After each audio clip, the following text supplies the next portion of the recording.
Terlibat selisih paham, Ketua Kelompok Penyelenggara Pemungutan Suara dibacok oleh Linmas di tengah perhitungan surat suara TPS 27 Kelurahan 30 Ilir, Kecamatan Ilir Barat 1, Kota Palembang. Korban mengalami luka bacok di bagian kepala dan dilarikan ke Rumah Sakit Akagani Palembang. Proses perhitungan surat suara di TPS 27 Jalan Lebak Malang, Kelurahan 30 Ilir, Kecamatan Ilir Barat 2, Kota Palembang mendadak terhenti dikarenakan terjadi keributan antara Ketua KPPS dan Linmas yang bertugas. Linmas yang diketahui bernama Rio Ferlanda, 34 tahun, membacok Ketua KPPS 27 RM Osa saat sedang bertugas melakukan perhitungan surat suara pada pukul 11 Rabu malam. Diduga aksi pembacokan tersebut lantaran pelaku hendak meminjam uang kepada korban dan menjaminkan uang honor sebagai petugas Linmas, namun tidak diberi oleh korban. Ditambah pelaku sakit hati lantaran sang istri yang sedang hamil, hendak mencoblos lebih dulu namun tidak dipenuhi korban, sehingga peristiwa berdarah ini terjadi.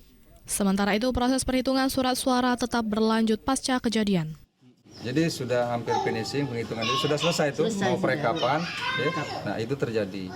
Nah yang salah satu pemicu, jadi tadi ada beberapa alternatif yang kita sampaikan tadi, yaitu masalah finansial ya, finansial. Tapi memang sekali lagi kita sampaikan, setahu kami ini bersama PPS Kelurahan itu memang belum menerima tapi seluruh. Artinya dia tuh minjem duit ya Pak ya? Ya. Mau minjem duit sama si korban, terus jaminannya intensif dia. Ya. Sementara usai melakukan aksi pembacokan, pelaku segera melarikan diri dari tempat kejadian.